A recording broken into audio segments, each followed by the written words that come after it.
예수님은 죽으신 지 3일 만에 부활하셔서 제자들에게 땅끝까지 복음을 전하라고 명령하시고 승천하여 하늘 보좌로 되돌아가셨습니다. 제자들은 복음을 전하라는 명령에 순종하여 박해 속에서도 담대하게 복음을 전했습니다. 제자들이 하나님께서 주신 권능으로 기적을 일으키며 복음을 전하자 복음은 무서운 기세로 확산되었습니다.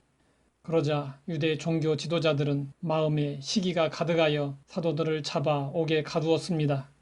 유대 종교 지도자들은 세상 권세와 명예에 순종하는 자들이었습니다.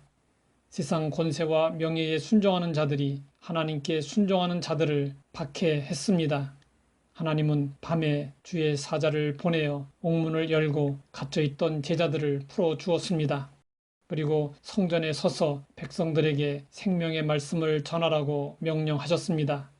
유대 종교 지도자들은 다시 제자들을 붙잡아 공회에 세우고 예수의 이름으로 가르치지 말라고 했는데 왜 어겼는지 신문했습니다.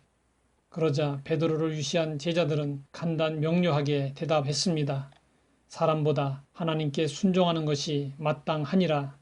제자들은 복음 전하는 것을 금하는 권력자들을 두려워하여 머뭇거리지 않았습니다. 제자들은 복음을 전하라는 하나님의 명령에 신속히 적극적으로 순종했습니다. 그들은 새벽에 성전에 들어가 가르쳤습니다. 복음 전도자들이 사람을 두려워했다면 복음은 확산될 수 없었습니다.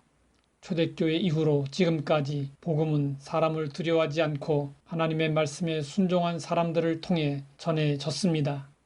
언제나 소수이지만 복음은 사람보다 하나님께 순종하는 자들에 의해 멈추지 않고 계속 전해지고 있습니다.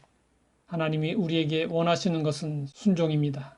순종이 제사보다 낫습니다. 노아는 방주를 만들라는 하나님의 명령에 순종했습니다.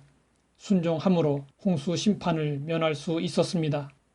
아브라함은 우상의 도시 갈대아 우르를 떠나라는 하나님의 명령에 순종했습니다.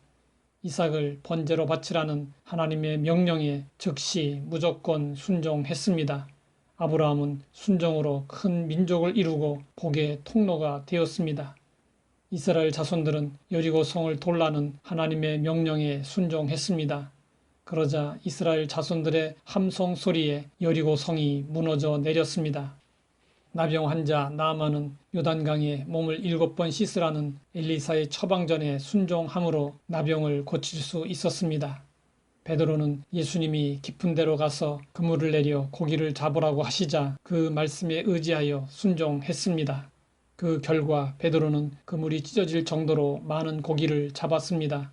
우리도 내 지식, 내 경험이 아니라 말씀에 의지하여 행할 수 있어야 합니다. 예수님은 하나님의 구원 계획에 온전히 순종하셨습니다.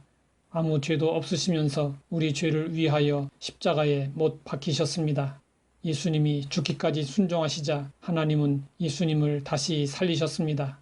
그리고 지극히 높여 모든 이름 위에 뛰어난 이름을 주사 하늘에 있는 자들과 땅에 있는 자들과 땅 아래에 있는 자들로 모든 무릎을 예수의 이름에 꿇게 하시고 모든 입으로 예수 그리스도를 주라 시인하여 하나님 아버지께 영광을 돌리게 하셨습니다. 오순절날 마가 다락방에 모인 120명의 제자들은 예루살렘을 떠나지 말고 아버지께서 약속하신 것을 기다리라는 예수님의 명령에 순종했습니다. 그들에게 성령이 임했습니다. 하나님은 순종한 자들에게 약속하신 성령을 보내주셨습니다. 순종하면 놀라운 일이 일어납니다. 끝까지 순종하면 미래가 달라집니다. 우리는 은혜 안에서 순종의 훈련을 해야 합니다. 하나님 아버지, 우리가 누구에게 절대 순종해야 하는지 알게 하시니 감사합니다. 오직 하나님의 말씀에 순종하게 하시고 순종의 복을 누리게 하옵소서. 예수님의 이름으로 기도드립니다.